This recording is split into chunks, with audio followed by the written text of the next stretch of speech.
Alright guys, welcome back to another video. Now before I begin this one, unlike the past videos, I want to say a little something, which is something I don't really want to say. I'm saying a lot. I gotta stop doing that. Just to let y'all know, the reason I'm banging these out is because I finally got a schedule for myself that I've set up. Not a schedule like, you know, normal people, that's boring and annoying. A schedule that makes no sense but makes sense. That's why I've been able to finally, you know, consistently make these. It does take a bit of time because for me to write stories and for me to write these videos, I have to be invested in them. I can't just like do something that someone suggests. Unfortunately, that's just not how my process works. I don't know either. Don't try to understand it. Even I don't. But that's why I usually don't do suggestions, because even if you suggest me an idea and I start off liking it, sometimes I derive from the plot and I just get bored. And I'm kind of someone who gets I lose interest very fast. Our attention spans are consistently getting worse. That's not getting better for me. So I just try to do what I can, and I really like these stories. I've been making them for 6 months. Believe it or not, these stories that are coming out are the ones I've been pinpointing for 6 months. I hyperfixate a lot. But there, you learn something new about me again. But yeah, that's why I'm doing these so rapidly, and I hope y'all enjoy them. And I hope y'all have a lot of fun, because it's about to get spicy. Now let's get into the third part of this long series. Let's go. Huh? We weren't told about this, thought Barrow. Who is this guy? Just then, Gauche arrives on his broom, shouting for Marie, who he then spots with the bruise on her neck. What did you do to her? He fires a ray and hits Barrow, who crashes into the walls of the cave. The girl, meanwhile, is flown to Asta on his pillow as he would check for her pulse. Luckily, she was alive, but there were many others that weren't so lucky. This was unforgivable. The machine, it took so much magical power from them that they may never be able to use magic again. With the turn, he starts walking towards Barrow. His every step grew around the kids, a garden which healed them. Even if they couldn't use magic, at the very least, this was all Asta could do now. Make sure they were at least safe. Why? Please, I'll give you whatever you want. Why? Why? Don't hurt me. Why? Why would you do this? They're just innocent kids. He had realized many more children had suffered at the hands of the machine before he came, and they were just left on the floor like cattle. They didn't even matter to him. What in the world is it gonna take for people like you to disappear? Holding his hand to his throat, Barrow feels his windpipe being crushed as Asta begins to lift him into the air. As he radiates nothing but murderous intent, his grip grows and grows. His eyes slowly roll back into his sockets as he tries to stop this invisible force from getting any closer to him. He begins to lose consciousness when he then drops to the floor. Oh, what a dirty Marie's memory with you. You're lucky. Yeah, I shouldn't get on his bad side. For Marie. Yeah, for Marie's sake, thought Gauche. Theresa then comes in by riding on Oslo as she jumps off and sees the kids. Is everything taken care of? Yeah, let's help the kids. Asta puts the hurt kids in his pollen garden and uses his disaster to reduce the spell that was applied on them to nothing, thus dispelling it and returning them to reality. Clearly, they're scared, but Theresa being here already calms them. And Asta in this moment wonders if it is only strength, but something more that makes them so glad to see her present. Asta. He would be snapped out of his trance by the sister, who says that she can tell he's going through something. But get out of your head right now. You saved many lives today. Consider it enough. Letting your thoughts get the best of you will only slow you down. You did good. It's okay. It's almost as if he had been waiting for these words, so much so that it brought him to tears. Yeah. I did, didn't I? Yes. Now wipe that look off your face. You're saving people. Show some resolve. He nods. Quickly, they all turn and see Sally fall from a portal.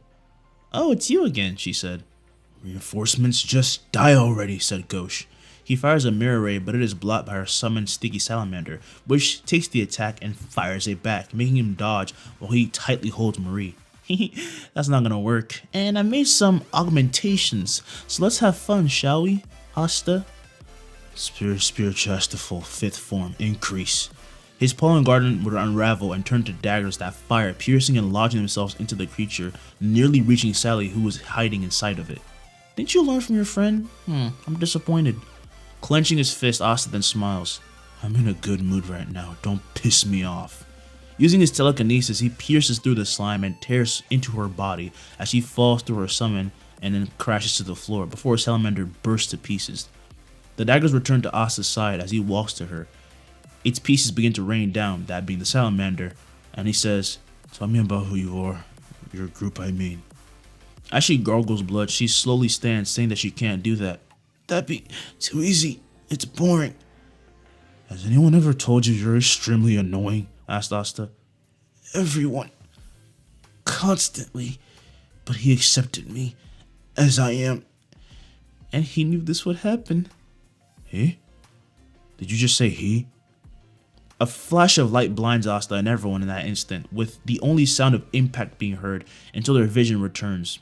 What hits that pollen garden would be spears of light that are lodged everywhere else as they're bounced off of the shield. And then they saw him, the man who just attacked, and honestly, it's hard to even describe what they're seeing. He is like a being out of their league. His mana was immense. His existence was overwhelming. The being before them was out of their league. They could tell his very existence was overwhelming. His mana was beyond human. "So you're the leader," said Asta. "Did you do that to my comrade?" As he lands with Valtos in his company, he walks to Sally and begins to heal her as he sheds a tear, which deeply touched Sally's heart. "I'll ask again. Did you do this to my comrade?" "Yes, and I do it again." His face stiffens as he stands, creating more light spears behind him. "I can tell your trouble, so I'll take pleasure in destroying you personally." "Oslo!" As he shouts this, the spears fire again as his hound would grow and swallow everyone up, transporting them outside, right as the pollen garden shatters. Asta flies backwards, putting away Oslo, and the garden regathers before him, taking its first form as a spear. He holds onto it tightly while he proceeds to deflect each and every attack, but in a flash, Licht flies past him and had swung with the sword of light. Luckily, Asta dodged, but then quickly turned and swung down. The man spun, avoiding this, and thrust with his blade, which upon hitting him only knocks him back. "I meant to pierce his flesh. What exactly is this magic? I don't even see his grimoire." Asta lets go of the spear as it takes form of increase and fires forward, being sped up by his telekinesis, which forces Licht to actually be serious, lest he be scratched, and he is, as he takes a stab right to his arm. And the moment he winces in pain, that little wound grows, detaching his arm from his body. He's confused, and in that moment is pierced from all sides. "Master Licht!" As Valtos worries, however, his master blows away these daggers, slowly healing, while the daggers regather behind Asta. He then begins to rise vines and trees around himself that then lash forward. In response, Licht creates whips he uses to slice through each branch and vine, thorn, and they extend, nearly hitting Asta, that being the whips, but Asta this time dodges it somehow. What? He wasn't able to do that before. He's learning in the heat of battle. Flying about, Asta avoids his whips while deploying his daggers and his forest, which leaves the cave just a massive cascade of fuckery in which no one who is not captain level can keep up with them. And during this battle, Asta began to grow stronger, now that he was back on a roll, now that he was able to finally save some people again. "I will not let this go how you want."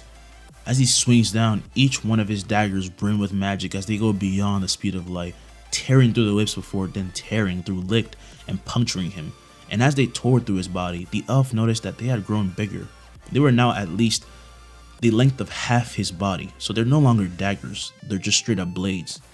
He spits out blood as he hung in the air. Valtos in despair attempts to attack, but Asta reads his agitated heart and throws him into a wall, giving him internal damage and interrupting his spell. Looks like I got a little bit stronger. The daggers, well, the blades, turn to light and regather before Asta, and then become a grimoire, right as Licht falls and catches himself, and he sees it, a 4-leaf clover. Royal, of course. It's always the likes of you. I'm not a royal. Not even a noble, not even a commoner. I'm just a simple peasant. Peltry. How did you... Ah! Take a moment. Your words don't mean anything right now. You can feel it, can't you? That cut opened wider while you were trying to say something. Ugh. My disaster is working. But you can heal. So while you do that, tell me, who are you? What do you want? That's what I want to know. Turning, Asta sees Yami enter through a portal. Oh, Captain, hi. Grabbing him by the head, Yami says, I told you to relax, you runt. Ow, ow, ow, ow, ow, ow. You're making a habit out of this. Who's that weirdo? He's the leader of the terrorists who attacked us. Yami's expression quickly gets serious as he drops Asta, who begins to float. He takes a puff from his cigarette. You did good, kid. Your key isn't wavering anymore. My key? Talk later. Hey, you. You just got your ass kicked and now I'm here, so why the hell are you smiling?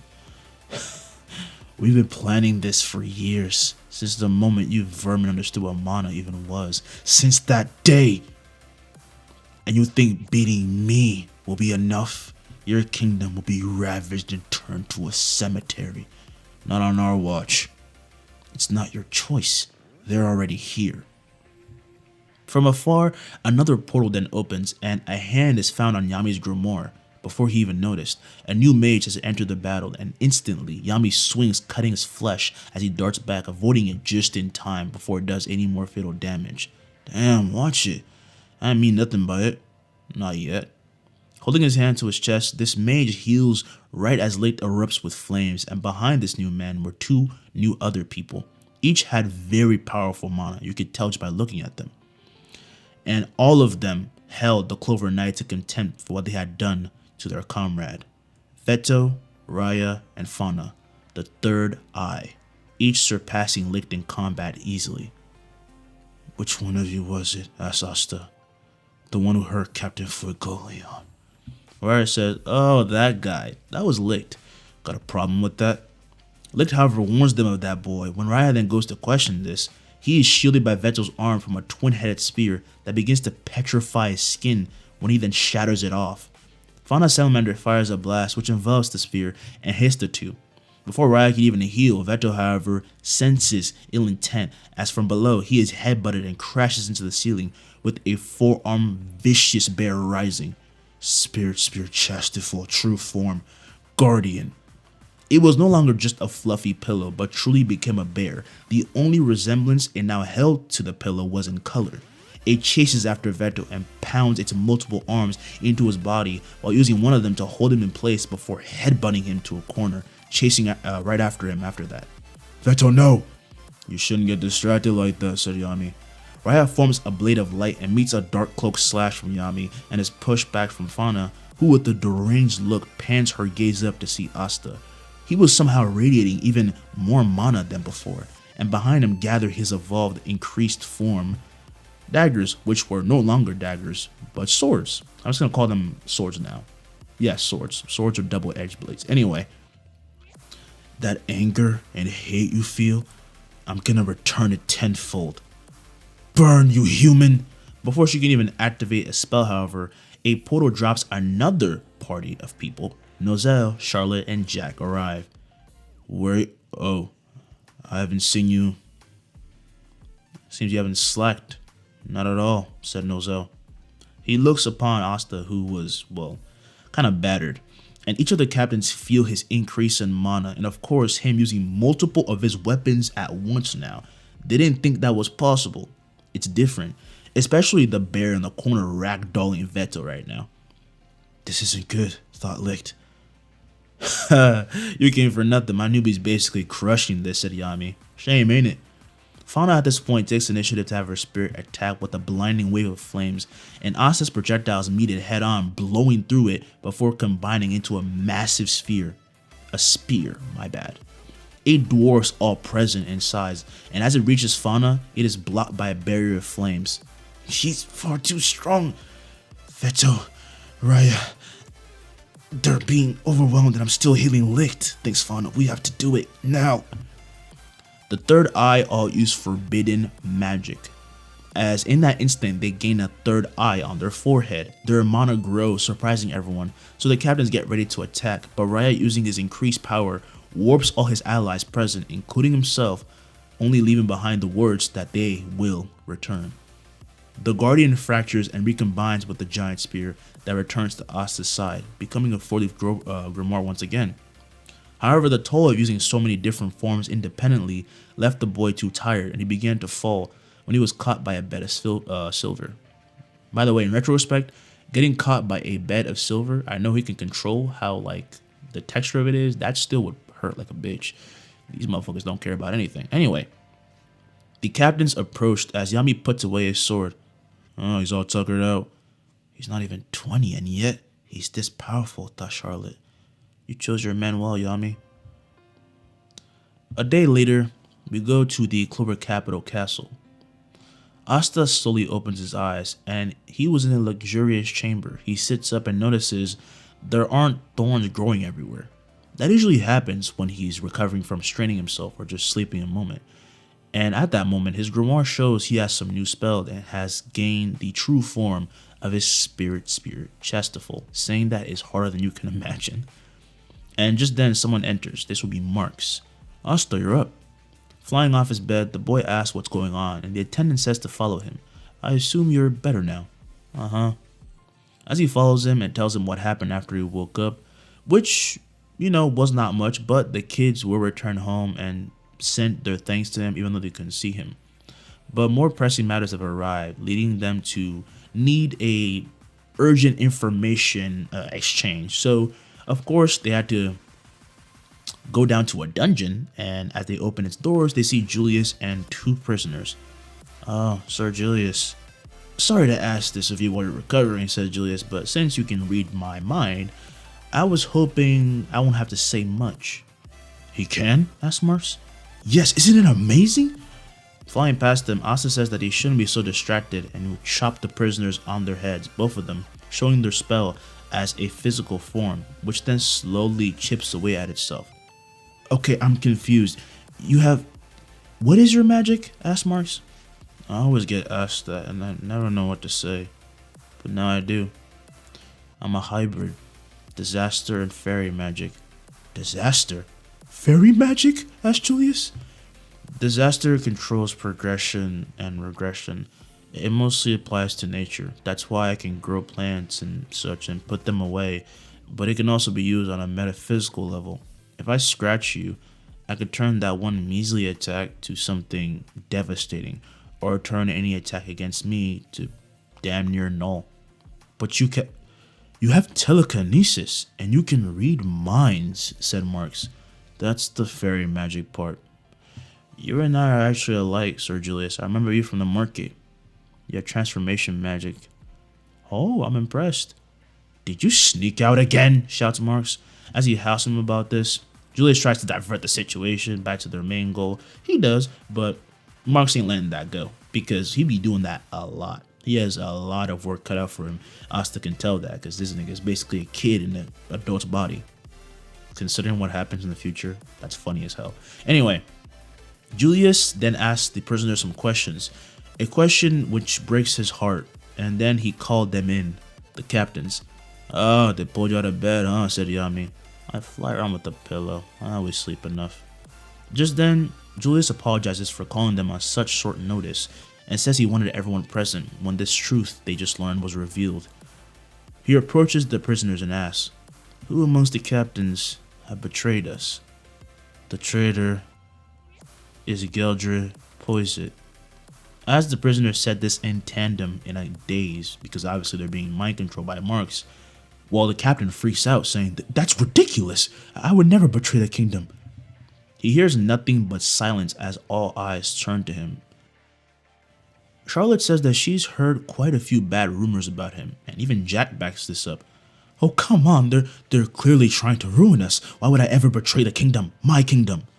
Hey, you. Geldre looks to Asta, who says that he's seen quite a few things lately, so I'll believe anything. Believe anything, me. But I can read your heart. In it, there's no such thing as loyalty. As he freaks out, the captain turns invisible and he runs off. Everyone gets ready to fight when they are then hit by an unforeseen force and a bunch of untrackable forces. Of course, with this, key is a big factor because Yami can use it and easily fend off the people. And the other captains are just using their instincts, which is working well enough. But this won't do. Oh, kid, do something clever. On it.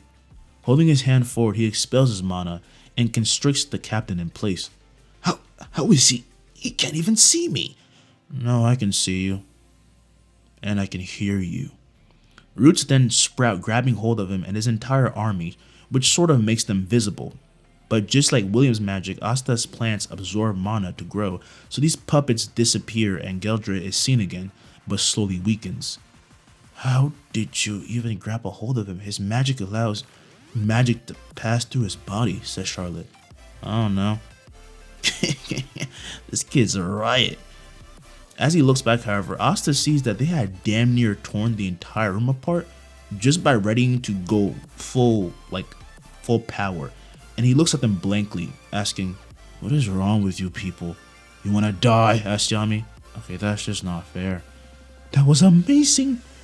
Shouting this, Ro approaches, shaking his hand aggressively. How did you stop him like that? That was so awesome. My name is Ro, by the way, 19 years old. Listen, let's be friends. Sure thing. Can you let go of my hand now? Oh, sorry. Now then, Geldre, let's have a chat, said Julius. Inspecting his memories further with Marsh's magic, they come to find out how much he is actually schemed behind the scenes, and for not only his own selfishness, but for the benefit of the terrorists. He abused his squad members, was involved in a shit ton of embezzling, and also did a little bit of predator behavior on the side. This was never confirmed, but I wouldn't put it past his mother. I'm not going to say that word. Anyway, he was stripped of his right to be captain, and everyone was told to leave except for Asta and Yami, who were told the Bulls had a particular mission. Oh, kid, what's your goal in all this? Asked Yami. While they were heading home, Asta says, I want to be someone people can rely on. The moment I arrive, I want people to know that everything's going to be just fine. You arrogant little shit. You asked. Yeah, I know. Smacking him on the back, he says that such a dream, he needs more soul and power. He needs to be confident while saying that. I let you in the squad because I noticed your spirit. Don't let me down. Yes, sir. Now we're going to go to the Noble Realm, and we're in the town of Reiki now. I hope I'm saying that correctly. Oh, hell yeah, beach day. Vacation time. Sleeping time, said Asta. Turning his massive pillow to his guardian, he falls onto its chest while it shields him from the sun. This catches the attention of many noble ladies. In this world, after all, magic is everything. People forget that sometimes, but the more magic you have, the more hoes you get. I'm not even joking, look at you now. Anyway, so they're left swooning by him just effortlessly doing this, but they're glared at by Noelle and kept at bay before she then marched over angry. Stupid Asta. Just a few more minutes. How can you already be that deep in... You know what? I should expect this from you. Huh? Oh, Noelle. The bikini looks nice on you. Embarrassed, she fires a blast of water, which is smacked down by the Guardian, only making her more mad. Fernand was trying to hit on some ladies by saying Asta was his friend, and he is, but still, goddamn, bruh. Magna and Luck are doing their usual foolishness, and Vanessa was doing what Asta was, and would be, just chilling under an umbrella, and so on. Gordon couldn't come because he doesn't do well with sunlight. Motherfucker, a vampire. But Yami comes and breaks up their fun and buries them in sand before kicking their asses into gear, and giving Noelle a task to train and take them down to the underwater temple. She is, after all, their only hope. When the day finally comes, we find Noelle with her eyes closed as she encases herself in a sphere of revolving water. Everyone watches and cheers her on. Good shit, Noelle. All that training finally paid off. I did it. Come on, let's go before I lose control. Moments later, she takes them all aboard and they enter the sea as their eyes are shown wonders up close. Damn, this is... What the hell is that? Asked Magna. They slowly will be approaching, whirlwinds or cyclones, which only further show that they're approaching the Great Magic Region. And also, it's kind of crazy how many of these cyclones there are. They kind of panic a bit because they could be torn apart if Noelle doesn't hold the spell, but she hangs on and pushes through until they reach a much calmer place. It's a nice and beautiful reef, and this is where the densest gathering of magic is. Ooh, that fish is glowing. Gimme. Charmy reaches for the edge of the sphere, but she's pulled back by Asta, who ruffles her head, saying to calm down. It could be poisonous. Or it could be delicious. There, calm down. Just then, they reach another massive whirlpool. It's what's called singular. I'm tripping right now. It's a singular whirlpool, but it is a magic one that's not only massive, but it's literally in the form of a wall, which is stopping them from advancing any further. That whirlpool, it's also made of magic, says Noel. We can't... Asta? Raising his hand towards it while keeping Charmy under control, he makes a fist and unravels it in an instant as the suction pulls them through with such speed that they nearly crash against the floor. But Noel stops them. Sorry, remarks Asta. Now, Noel says she doesn't really care, but on the inside, she's like, what the hell kind of spell was that? Because while they're in a rich magic region, to manipulate mana like that and not be disturbed is crazy. So, yeah. As they are brought down, the bulls gaze upon the scenery. It seems straight out of fantasy, which is weird to say, considering they've all dealt with a lot, and considering this is the Black Clover world, but this place was really different, and the people were different as well. As they came closer to the temple, they were met by the residents of the sea. Yami almost got into a fight with one of them, and they got directions as to where the priest is, aka the man in charge. How can you be sleeping right now, stupid Asta? Look at this place. I'm just meditating. Liar, says Charmy. But let me get some of that. Jumping on the pillow, she begins to pass out, and Asta says, see, that's sleeping. Upon reaching the massive gate, before they could do anything, well, the gates opened on their own, and it's a bit ominous, but to the bulls, that sounds like a warm welcome. They even found a silhouette not that far from them as they walked in. You think it's the priest? Asked Luck. While they're preoccupied with that, they start to hear something and slowly turn to see a beast of the sea about to tear them apart. While Noel screams, waking Charmy, Asta pulls back and strikes at the air, denting it with the blow to its face so powerful that it breaks to nothing but energy that disperses. New move of yours? Asked Yami. Still working on it, but yeah. A laugh is then heard as that so far silhouette is then shown to be an old man who marvels at how interesting these people are. Who the hell's he? Mangna questions. Well, since you seem to enjoy fighting my beast so much, how about we make a wager? Hearing that the creature from before was made by him, put them on guard, but if they play along, they can win what they came to get, from these people. Why not, says Asta. That's the right mindset. Come on out. Through the burrows of the cave, out fall people who land right beside the head priest, each with fish masks. The head priest then tells them that they'll be facing these magic knights, but the priests aren't that impressed and call out the Black Bulls. The hell do you think you're talking to? We'll crush you to pieces. Yeah, I think they mean that we'll accept, says Asta, and then we'll crush you. That's the spirit, let's show him. We'll show you who's boss. Yami has to reel them in for going a bit too far ahead without his input, but he agrees too. And as he warns them, and he says that this is going to get a little trippy, the floor beneath each individual caves in as they fall through a sort of hole, and the priests do as well. They're all sent to different places. Riding through the hole on his pillow, Asta soon exits and finds himself underground. Yami isn't included within the list of fighters, and he's mad but is appeased by alcohol, and the old priest meanwhile would just be putting up some cameras showing where each person was. This was legit like a game show, and they are the only spectators. Yami liked the concept of that too, because he's kind of low-key a terrible captain sometimes. Anyway, Asta will be flying about through the cave. He found himself just dispersed everywhere. He was just going wherever, honestly. He didn't really care. And while he was trying to get through, a bunch of serpents and sea beasts tried to attack him, so he destroyed them. And eventually he found a masked priest surrounded by the corpses of those very same creatures. He didn't have to make them attack us too, the priest exclaimed. God. Whatever. It was a good warm-up. Oh, you're Asta, right? He finally notices Asta, who says, Hi, so we're gonna fight now? I must, for my dream. I want to go out of this kingdom. I cannot remain trapped here, and if I win, I'll be allowed passage.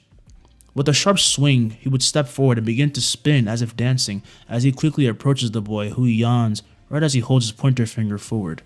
Grit your teeth. Kyoto shows confusion mid-spin when he's suddenly thrust in the stomach by a powerful concussive force which slams him into the cave walls, leaving him out cold. The head priest shouts in shock as he erupts from his seat. One attack? He didn't even try. What was that? Yeah, don't compare that kid to any of us. He's a weirdo. You're so casual about calling out your own members. Are you even their own captain? You got more wine, right? What is wrong with these people, he thinks. A few minutes pass, but while watching the fight, it's obvious to the priest that aside from Finral or Charmy, who only got beat because she got duped and, well, she's very susceptible to things, they're losing this bet. Oh, why do I even try, he thinks to himself. He already beat Gio. Now, Gio is the strongest priest here, and we cut to Luck and Magna. They lie on the floor with Asta right in front of them, having just taken care of Gio, the strongest priest here. And he looks back at them and says, "You okay?" "Oh, I had him. Dang it." Is that really the most important thing right now? A tremor begins to fill the cage just then. Magna and Luck get up, and even though strained, they are encased in pollen garden, so they start to heal a bit. "Yo, Asta." "Yeah, it's someone really strong." Wait. A massive explosion carves out the cave, throwing boulders their way and clouding their vision. As such, a punch blindsides and strikes Asta, sending him flying until he stops before he crashes into a wall. He quickly raises his guard as 4 blades of light approach, and they are stopped in place before being shattered. It's them. It's the Eye of the Midnight Sun. Landing before Magna and Luck, Veto and Raya make their appearance. Magna and Luck, now fully healed, have the garden unravel from them, but they're not exactly confident. Asta marches up behind them. "You're here for the stones." "Uh-huh. And for that to happen, you're gonna have to be out of the picture," says Raya. With a nervous grin, Luck fires forward, only to be backhanded to the side by the beast, who charges but sidesteps a massive spike of wood just then. It erupts from below him. "Magna-senpai, stay back. Spirit Spear Chastaful." His grimoire transforms to the massive bear that snarls at Veto, bringing back bad memories because he got ragdolled by this thing. "Round 2, you weird monster," shouts Veto. The bear lunges forward, going into a tackle through the cave walls as they would go into another section of the area. "Fifth form, increase." His swords take shape as he grabs two of them and blitzes Raya, who creates a blade of light, clashing over and over with his blades. A single collision causes shockwaves, leaving Magna, as the only bystander, completely just overwhelmed. How am I out of the fight again? All my juniors out there, I'm here chickening out. Luck, though half unconscious, shares the same anger and needed to rejoin this fight. If I can't help him now, thinks Luck, I can never call myself a bull again. From the crater he lays in, Luck erupts, flashing past and between the two as they fight and breaking up their little skirmish. "Luck-senpai." Luck lands on a wall and flies back at Raya, who avoids it, but Luck just continues to speed up and ricochet all around. A new spell is created from this desperation to win and help. "Lightning magic." Asta feels the shift in the air, the rising static, and understands his senior's need for battle. His swords are unsummoned as he holds his arms forward, compressing all that energy Luck is generating and focusing it on Raya, who keeps dodging without moving a step. What are they doing, he thinks. Magna-senpai, I know you're not staying out of this. You know it. All by his lonesome, he had been preparing the most dense fireball he could, to the point where he seemed to be bombarding the air itself. And just like Luck, a new spell is inscribed for him. Fire magic. Luck crashes parallel to a wall and stops, but the streaks left behind by his movement encase around the enemy almost like a cage. Raya swings and swings, but finds that he cannot shatter it with this blade of light. No, I can't let them. He throws his sword through the gaps, reaching for Asta, but it is dissipated before it even touched him, much to his shock. And right before his eyes, he begins to see these blinding, burning particles in the air. Combination magic. Inferno cage. An explosion erupts, slamming Magna and Luck into the walls from just the explosion and the force alone. Asta stays unmoving as the explosion is then forced into itself, basically imploding now, due to his telekinesis, and the cage then shatters to reveal their enemy burned to a crisp as he could only twitch in pain. Gotcha. We got you good too, didn't we, shot Magna? Oh, damn. Sorry, I can't hold on anymore. Having exhausted all his mana with just that one spell, he falls forward, as does Luck, leaving them out cold. However, the battle wasn't over yet, as Asta looks to the guardian beast being overtaken. He's using some weird spell. The two behemoths would clash fists, but the guardian is knocked back right as Veto is slammed into the cave walls by telekinesis. Oh, you greedy humans! A slit would tear open on his forehead as an eye grows, releasing him of Asta's hold. Spirit Guardian becomes a grimoire, and Asta transforms it to his two-headed spear. Split. That now massive spear would multiply into hundreds and fling forward, piercing the beast faster than he could react. Left, right, up, down, behind. These directions are unpredictable. His limbs petrify and tear off, and yet he continues to advance. But his best isn't enough. Before he was within range to even throw a punch, Veto turns to nothing but stone in the air as he breaks apart, becoming dust. Though he had won, however, Asta's demeanor showed horror. That was beyond anything I've ever read in anyone's heart. So much malice. Asta! He looks back and sees Finro, Vanessa, Noel, and Cajono, Gauche, and someone new he hadn't seen before. What the hell happened? Asked Noel. Is that you, Gray? Asked Asta. As she got embarrassed and began to ramble, everyone finally noticed her, with Gauche saying, That's you? This is what you look like? Who gives? You're actually pretty cute, says Vanessa. As she comes and hugs her, she says that they didn't even know that she was a girl. I couldn't. Everyone's looking at me. It was be too embarrassing. Just then, everyone felt an insane blast of mana in the air. They could tell it was Yami, and they wonder if he's okay. Yami was pretty okay. To surpass his limits and help his rookies, he split space itself and dimensions and approached the mage that trapped he and the high priest this entire time. That's why he couldn't come earlier. Shit, I cut him in half too. Well, all's well that ends well, I guess. With Raya and Veto now fallen, Asta buried their bodies himself while the others went to check on the denizens.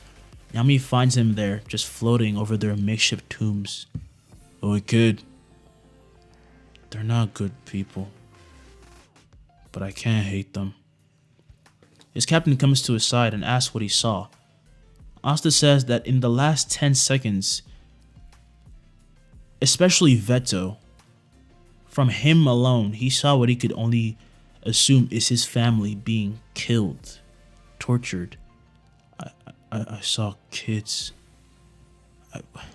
Why doesn't this ever get easier? It was supposed to be simple. He shivers with frustration and anger when Yami's hand would rest on his head. Of course it ain't gonna be that simple. The right decisions never are. You're allowed to feel bad for your enemies, but them's the ropes. Have you ever killed anyone you didn't like but you had no choice? Even though they didn't really do anything that badly? Why don't you read my heart? Come on. He manages to take him away, and since they have time, after Magna and Luck recover, the Water Temple throws a little party for them. Asta wasn't exactly stable, but having all his friends still safe and alive, and just, happy, strengthened his resolve once again. What's more, they had become heroes and friends with the dwellers here. They were serenaded and eventually left.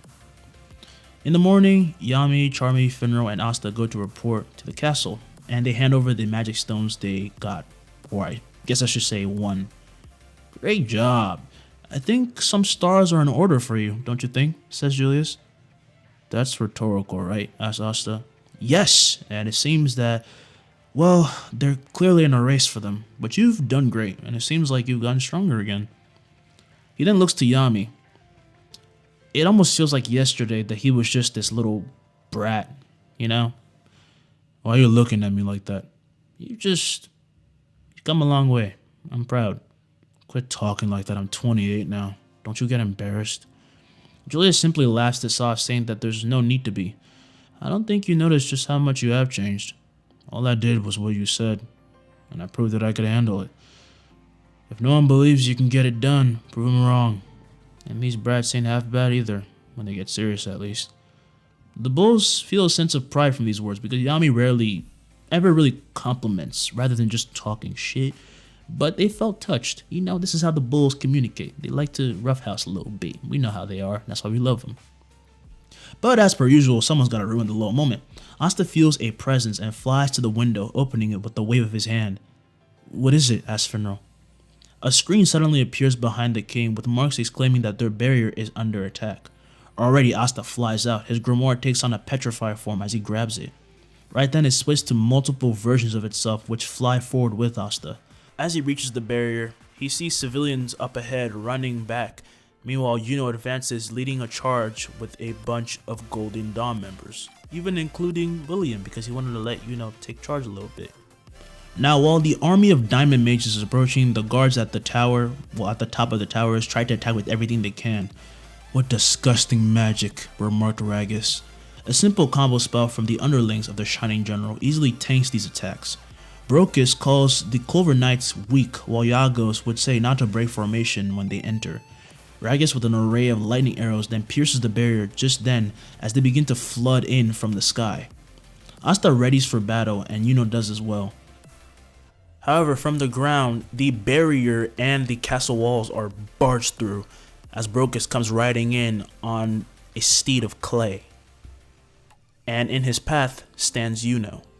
Ha! I'm gonna smash you to bits, pretty boy. Prepare yourself.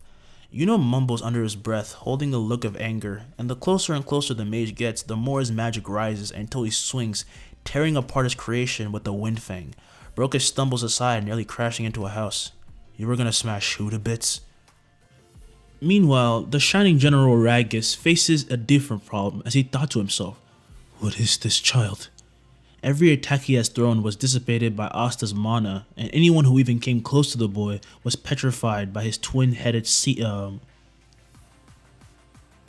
No, I guess you could say, well, they're split up into, you get what I mean. Everyone who's around him is just pierced and turned to stone. At some point, he and his group began to recluse back. I just got back and I already have to deal with idiots, said Asta. You cannot possibly defeat my beautiful magic. A gargantuan spell of lightning strikes down from above in the general's fit of rage. Asta slowly looks up at it. Chastaful reforms surrounding him with a shield of light, easily tanking the attack. Just stop. With a fist, he snaps the general's neck, and the deafening sound of his shattering bones leaves everyone silent, and the moment his body drops, Asta says, mutilate. Paul and Garden takes petrified form again, lashing forward faster than it could be perceived. Though the diamond mages were still coming in, they all ran, and yet some of them were caught regardless. Each strike either turned them to stone or shattered them on impact while turning them into stone. And as they begin to scatter and fly away from the boy past him, Yuno takes care of the ones that are left over, at least the ones that he can. Asta would then land on the castle wall to help up a fellow mage he saw just fell down. You okay? From behind, the mage sees the spears still attacking along with Yuno, and they can't help but be in awe because this dude is just casually talking to him while behind him he's massacring a whole bunch of mages. He would not aggressively since he's too shaken to say anything. Good, all of you. Using his ability to read minds and combining it with disaster, he amplifies his inner voice and sends it out to all the guards near him. He says one message: repair the barrier, we'll handle the riffraff. This is a new spell called Outer Voice. With these words, he takes to the sky and flies after the remaining mages. Chastaful returns beside him and reforms into Increase. Pierce. These giant blades would rain down, casting judgment on any unlucky to come from the Diamond Kingdom. Yuno and his squad members aren't slouches either. He continued to chase down enemies deep into the capital and was holding up well. Yuno, look out. As he looks back, the attacking mage suddenly freezes, as does his magic. Yuno smiles and looks up. Of course it had to be you. I had that. Don't sound so surprised. Floating down before him, still staying afloat, he smiles. It's not like I'd ever lose to you anyway. Belle feels left out as she looks back and forth between each of them until she would just explode with jealousy. Stop looking at Yuno like that. Who are you anyway? I'm Asta. Nice to meet you, Belle. What? I never told you my name. Ignoring this, Asta would drop to the floor and breathe out as his grimoire reforms and drops, sinking through the floor. Massive roots erupt from behind him, rising and forming a tree rising high into the sky. As it grows bigger and bigger, it eventually stops and explodes with light. Its leaves, made entirely out of energy, they begin to shed continuously onto the battlefield. It's Captain Von John's, isn't it? No, wait, look, that's not even his mana. As everyone looks up, like I said, for one, like someone else said, for one, his magic is not Von John's. Everyone's familiar with it, but instead of the experienced mage, they have this younger person, the young rookie, who is taking the kingdom by storm. This spell came to Asta's mind from that little girl who called him a fairy. He thought it was an accident and thought she was hallucinating, but honestly, it kind of stuck with him. Spirit, chasteful, blessing of the fairy. Upon a leaf making contact, all Clover mages gain an extreme boost in mana instantaneously, and they're in complete awe. Now with more power and energy, they're determined to win. Von John sees this and smiles. Perhaps I should give a hand. World Tree Magic. His own tree begins to rise beside Asta's, with him on one of his branches, and Asta sees him approach from below. He sends a message to him with his magic. Let's do it, says William. Flying to him, Asta would grab his hand. Compound magic. As the kingdom slowly quakes, the two trees begin to merge, exploding with magnificent sakura. World Tree Spirit Magic, Elfenheim. The increase of magic now comes to a natural plateau for everyone, so they were continuously getting fed more magic from every leaf that hit them, but now they're set at a certain level. Meanwhile, the diamond mages are completely debuffed. The flowers are like a fertilizer for the clover mages, but poison for literally everyone else. They feel like they're just being destroyed every time they come in contact. It saps their energy until they die. The energy then gets reabsorbed and returned to the world tree, which keeps the spell going on. So whenever you reach that plateau of power you can't go over, another leaf hits you and immediately you have your power again. Now, this allows the Black Bulls who have arrived on the scene to help evacuate. Fenrir went back to get them, and they of course had to get in on the action because they're trying to get more notoriety. That damn Asta, always doing something crazy, shouts Magna. Ha! I am revving up with energy. Along with them run Vanessa and Fenrir. With a combination of portals, strings, and fire, they decimate everyone in their way. And it helps their magic is, boosted by 200% as well. Yeah, that's the plateau. I made it sound small, but nah, it's a 200% increase. That's a lot of magic. Meanwhile, for the first time ever, Asta gets to talk with the captain, and he seems to have a lot of common with him, so it's kind of surprising they never really did have a conversation. Thank you for the help, sir. My pleasure. However, you are supplying a lot of magic. Are you alright? It all supplies back to me, and 120% is supplied to the tree. The magic that gets drained from the attackers, at least, but thanks. I gotta go. As he begins to descend, he looks at himself. I'm using the full strength of Spirit Chasteful right now. I can only fight physically. It's been a while, huh? Quick, get him! He must be wasting a lot of magic. From all four sides come a horde of mages aiming for him. From below, sees this. No, Asta! It's okay, As he gets into a battle stance, blast after blast of magic approaches, centering on him, but he disappears in a blink and reappears below them all, striking the air. He told Yami he was working on a certain spell. That spell has been understood and fully realized. By using telekinesis and physical strength to the utmost, he uses Void Strike. His already and physical strength snaps the air along with telekinesis, which tore through space, allowing his every hit to land no matter how far he is. He scatters them all with a massive shockwave, and then he lunges forward.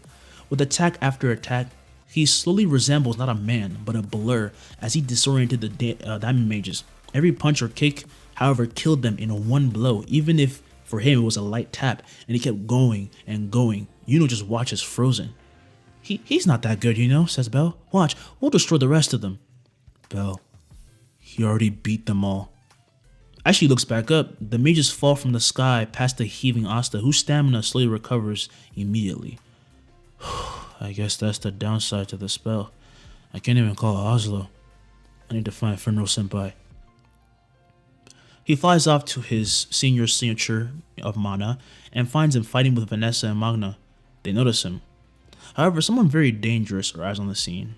He exits an alleyway, startling them, not because of his presence, but because of what he brought with him.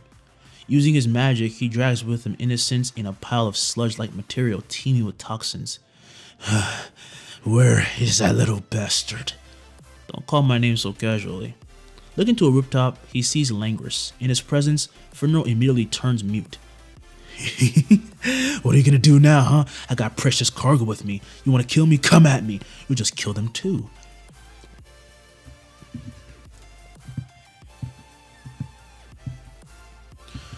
I need a moment to digest. Now, while the bulls think this is a dilemma, Langris doesn't even hesitate as he begins to raise his hand towards him. And why should I care? He asks. Langris, no! As he shouts for his brother to stop, before he even used the spell, he froze as Asta lands down. You, calm down, and you, fuck off. While restraining Langris, he grips and blows away the sludge, holding the men and women captive. This drops the Shining General, who is then beheaded by Vanessa's strength. Langris is then freed as the petals of Sakura drop on the civilians, healing them as a side effect of the boost. Fernro without a thought runs and picks them up and opens a portal. Asta goes and gives him a hand, as do the other bulls, and before he entered the portal with them, Langris asks Asta, do you really think you're doing something here? Maybe, use my incompetent brother pretty well. But without you, your squad is as worthless as flies. The hell you say? Shouts Magna. You're the one who can see a way to save all those people. Even if you can't do that,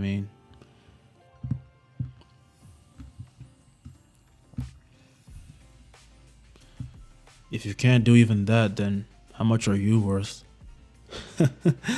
You and I are not gonna get along. No, we're not. He enters the portal with Magna gloating about how badly he got insulted, while Vanessa says to stop being so proud because he didn't even do anything. When they're all gone, all that remains is Finro, still about to enter. I'm sorry I was a bad brother, he said, but at the very least I can try and do something. Whatever the cost.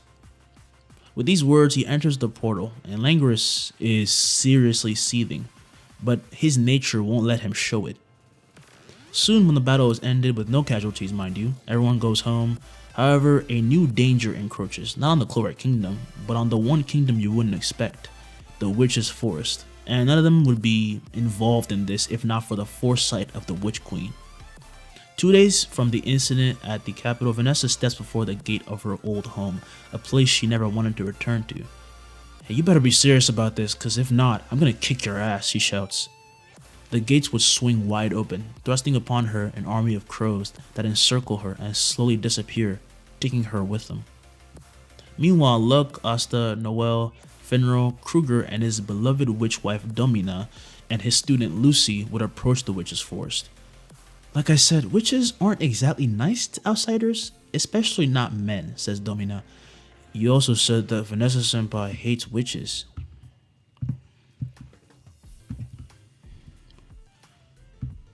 Yeah, but you also said Vanessa-senpai hates the Witch Queen, says Noel. We can't just let her go alone.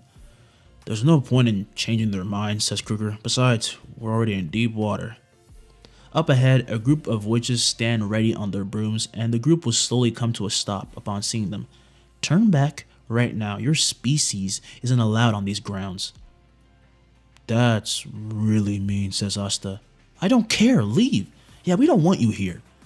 Slowly, they ready to use their grimoires, but a flock of crows gather around them.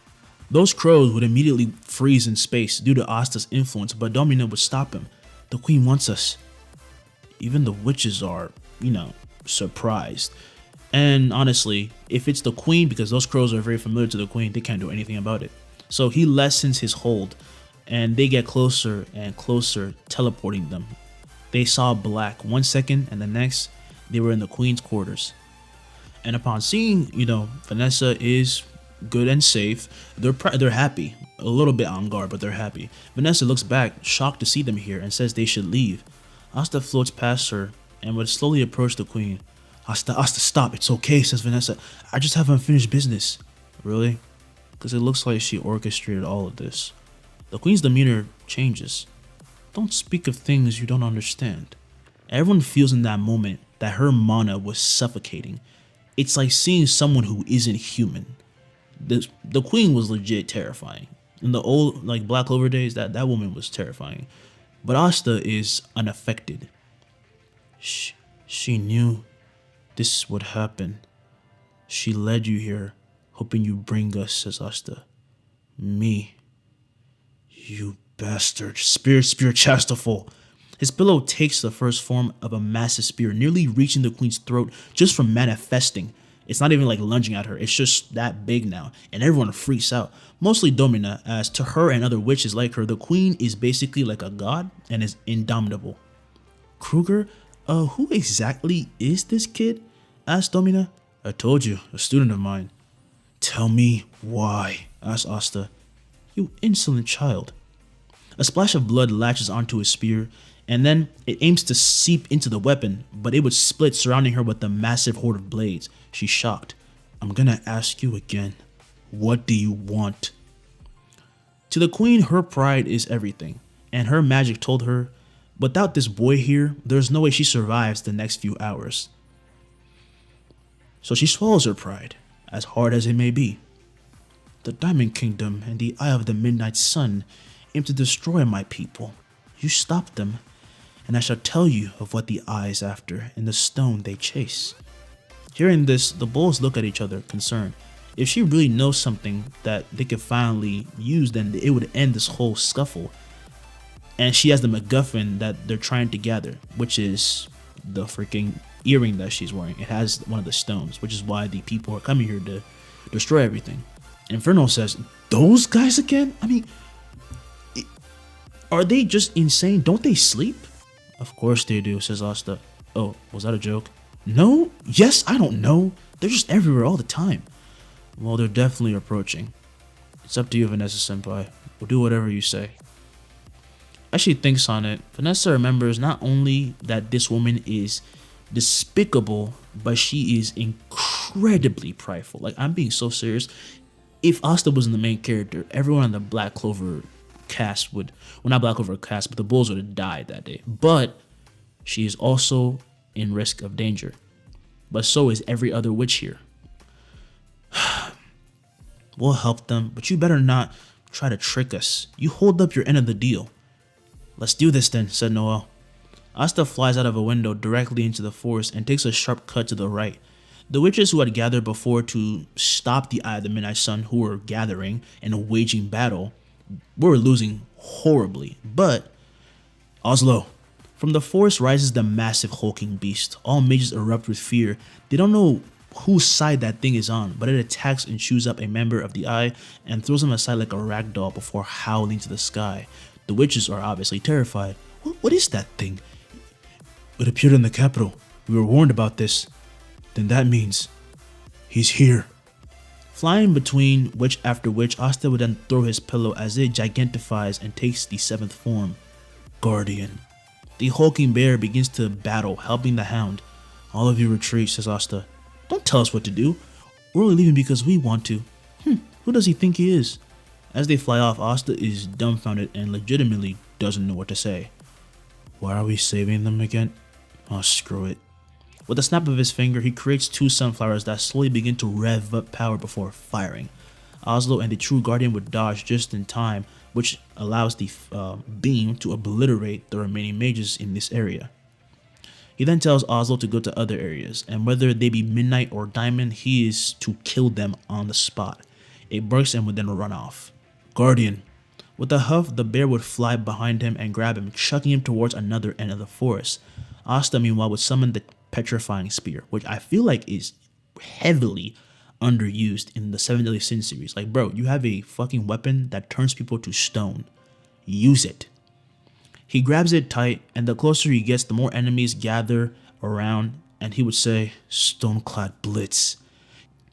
He moved in a split second, within a split second, slicing through Diamond and Midnight Sun mages alike who were fighting each other, and ends up before them. As they go to attack him, they have their bodies carved and turned to stone, and they scream in agony. It's you.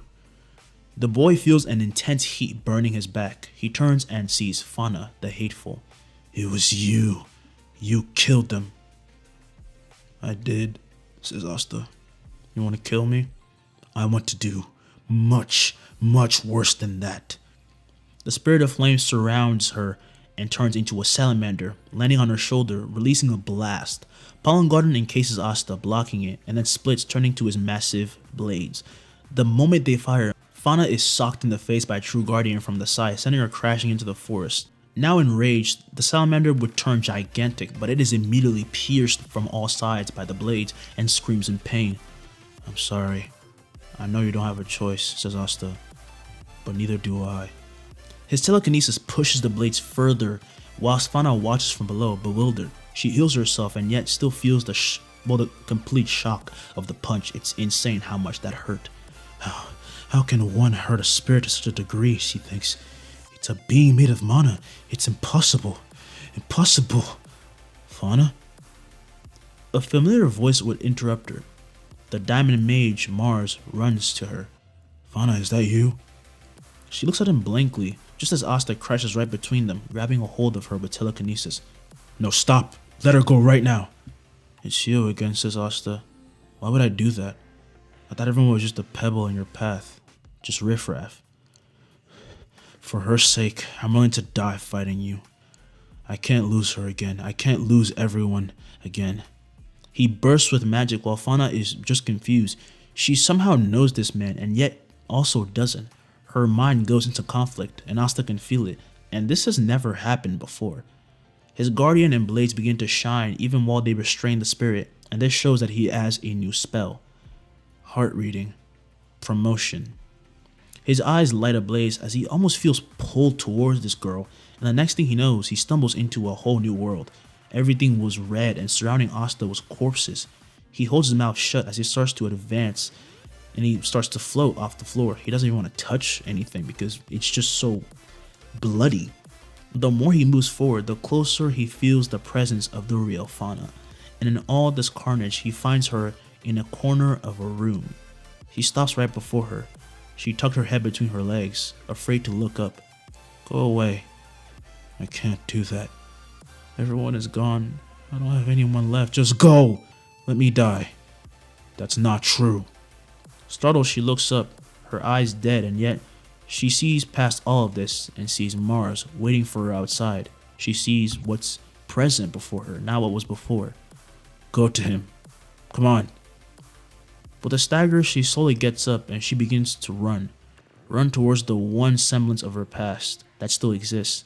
This breaks the hold of the elf over her soul as she nearly falls but is caught by Mars. But this is very much real. Him catching her was real. Fauna, you're okay. It's me. Mars, long time no see. While they reconcile, Asta thinks back to Yami's words, and it makes him finally realize that all of this, every enemy they're ever going to come up against, as crazy as they are, and as overzealous as they are, they're gray. They're not black and white. No one can know for sure. Almost as if lessening this massive burden that he had been holding, Asta lets out a long breath and smiles. However, this is a battlefield.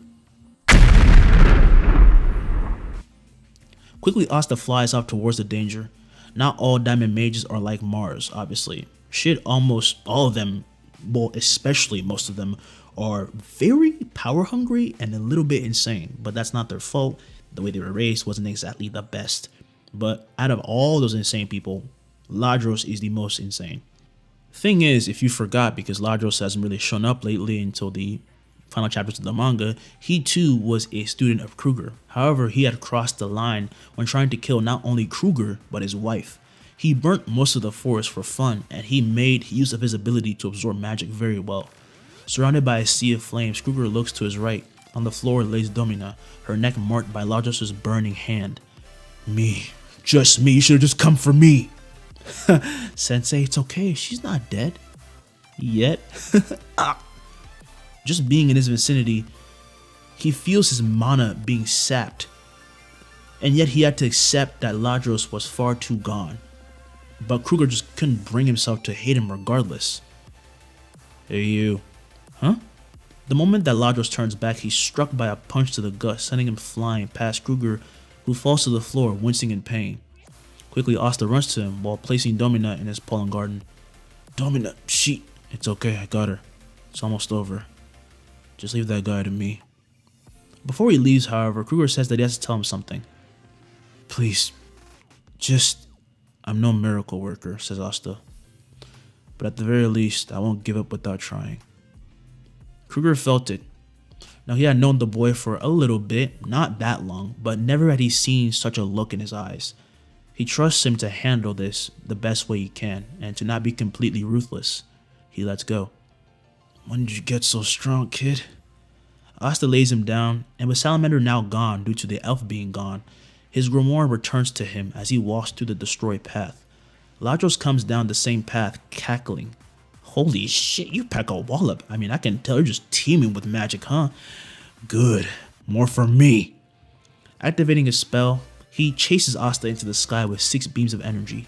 Eventually, Asta would stop calling forth his increased form. His blades create a barrier around him that then burst open to show Ladros charging right at him.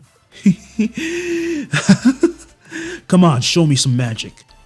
Right here. Right now. No one can stop me. No one is gonna get in my way. I'll surpass my limits.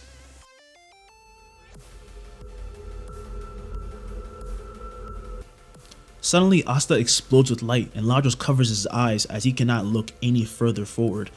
But peeking through his arms, he sees a kid who has wings sprouting from his back. This couldn't be Asta, could it? These wings were massive butterfly ones, black ones lined with gold color that seemed like vines spreading. The amount of mana radiating off of this boy, well, it can be felt by everyone remaining, but especially by Ladros. It was Asta. He had changed.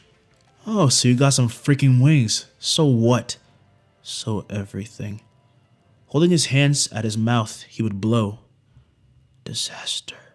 This spell takes the ability Disaster to extreme proportions, executing anything Asta has done to the effect of if he had done it 1,000 times, even if he only did it once. And yes, I know it's only called Disaster, and that's the name of the ability, but it fits because this is gonna hurt a lot. A flurry of sakura petals are expelled from his palm, passing through Ladros. These petals moved beyond light speed and drained all the magic that he had absorbed in an instant. Those same petals then flew back to Asta's wings, being absorbed before they then shrunk down. Okay. What the? Why aren't they going away? Asta asks. Well, he panics because he thought these were just like, energy wings. He made them for the spell, but they're there. He actually feels them. While he panics, Ladros begins to fall and wonders what the hell he's seeing. As his vision begins to blur and he nearly hits the floor, splatting onto it, he stopped just in time due to Asta, who slowly flies down. Do that again and I'll beat you to sleep. You're not gonna kill me. Just beat me, huh? No, because I'm stronger than you. I get to have that choice. To the victor go the spoils, and I get to make a demand. Just stop. Walking over at this point, Domina and Lucy would give Kruger a hand. Through a portal, the bulls arrive on the scene as Asta turns to face them. Oh, hey guys. Wings? Oh, yeah. That's all you have to say? Shouts Vanessa. Are you okay? Is it a continuous spell? Honestly, I don't know. They don't really feel that weird, but I feel them. Just then, a strand of hair would erupt from the top of his scalp. He notices as it comes hanging down over his face. Huh? However, more and more hairs would sprout all over until his head is just covered with curly hair. He can't even see anymore. Okay, guys, I'm freaking out. You don't sound like it, shouts everyone. I don't, do I? Approaching him, Noah would then pull his hair back into a ponytail, and while she does so, she gets a good look at the wings. Wow, they're beautiful. Thanks. Suddenly, they will lock eyes for a minute, and they both turn red in the face, and they get embarrassed. Yeah, I made it look nice for you, said Noel. Thanks, says Asta. A flock of crows begin to gather before them, and as it unfurls, the Witch Queen steps through. And so you survived, said the Queen. Uh-huh, now give us the stone, said Vanessa. You always have been far too carefree, my daughter. What the hell are you going on about? Just give us the stone, she asked. The queen looks to Asta, and as his wings would flap, she activates a spell below them all. A pool of blood expands, grabbing a hold of them, and they're risen on crosses. All of them except Vanessa. Let them go. You said you wouldn't do this. As he struggles to get free, Asta finds that he cannot for some reason. Doing so should actually be extremely easy. Stop this, says Asta.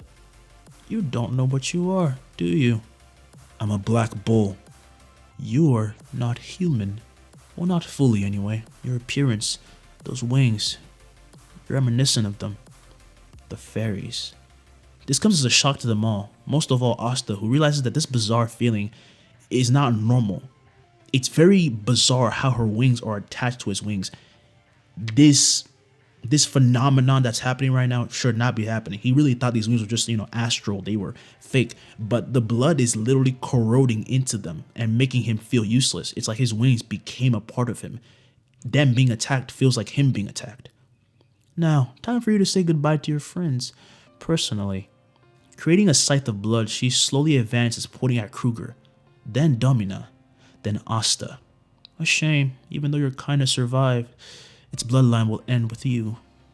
As she swings down, aiming to carve him open, Asta doesn't close his eyes one bit and just stares at the attack, ready to face it on. No, no! A flutter of red blinds the pained witch, and suddenly, the attack of the Witch Queen misses. She herself is just as confused. Pulling back, she strikes again, but as she does, she sees a feline atop Asta's head. As it's meowed and is cleaved, it bursts to strain. The attack of the queen is then displaced, except the alternate outcome has become the original. Her attack never hit. Impossible, says the queen.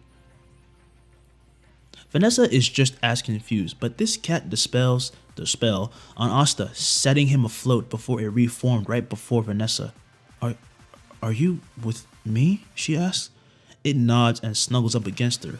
Meanwhile, Asta grabs the field of blood and blows it away with his telekinesis.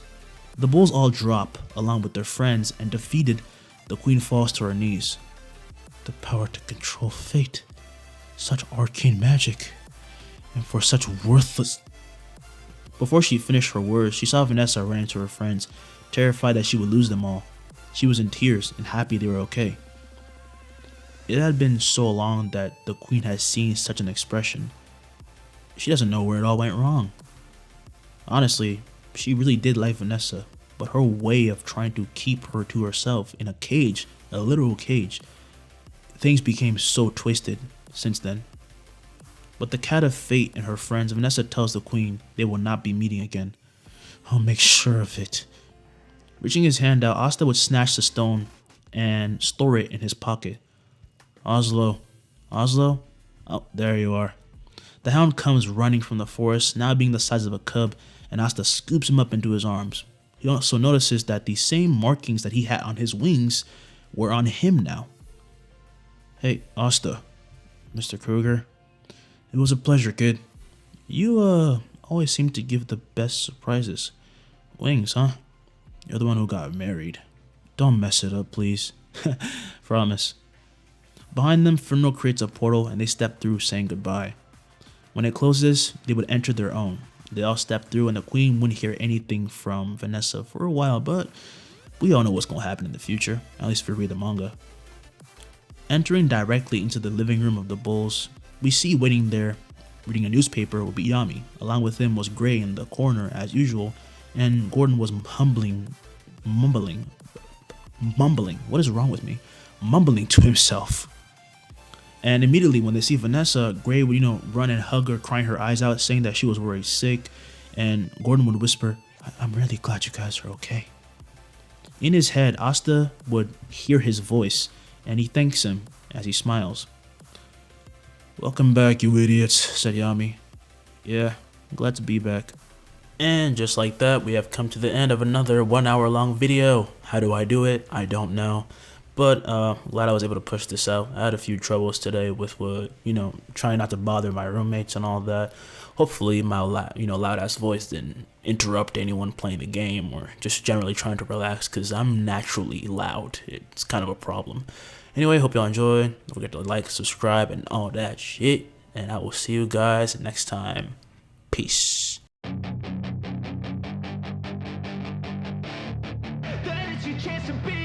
Hey kid, don't ever let them get inside your head. They'll tell you what to do in life instead of everything you know that you could get.